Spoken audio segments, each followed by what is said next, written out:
মধ্যপ্রদেশ হাইকোর্টের পর supreme court জোড়া ধাক্কায় জেরবার মধ্যপ্রদেশের মন্ত্রী বিজয় শাহ। অপারেশন সিঁদুরের পর দেশ জুড়ে এখন সেনাবাহিনীর জয় জয়কার।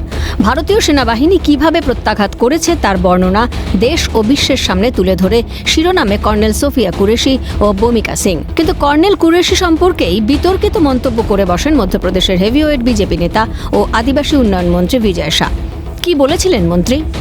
उन्होंने कपड़े उतार उतार के हमारे हिंदुओं को मारा और मोदी जी ने उनकी बहन को उनकी ऐसी की तैसी करने हमारे जहाज से उनके घर।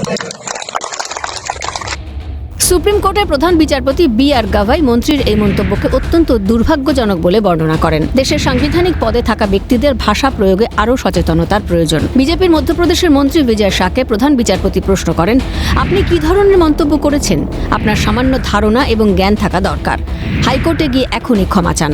উল্লেখ্য, সেনা অফিসার কর্নেল সোফিয়া কুরেশিকে নিয়ে মন্তব্যের জন্য মধ্যপ্রদেশের মন্ত্রী বিজয় শাহের বিরুদ্ধে পুলিশকে এফআইআর করার নির্দেশ দিয়েছিল সে রাজ্যের হাইকোর্ট। ইন্দোরের একটি থানায় ইতিমধ্যে তার বিরুদ্ধে একটি এফআইআর দায়ের করা হয়।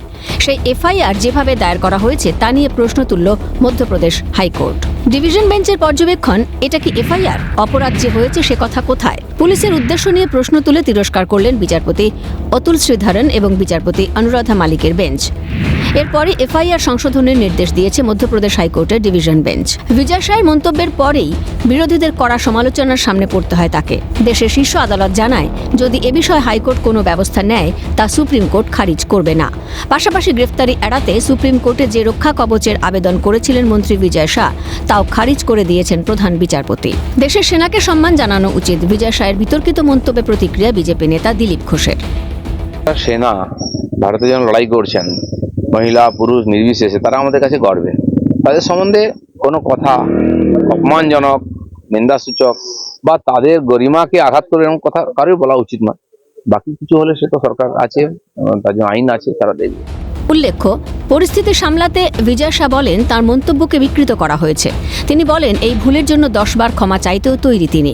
सोफिया बहन हमारी सगी बहन से बड़ी है, जिन्होंने राष्ट्र धर्म निभाते हुए जाति समाज से ऊपर जाके उन लोगों से बदला लिया।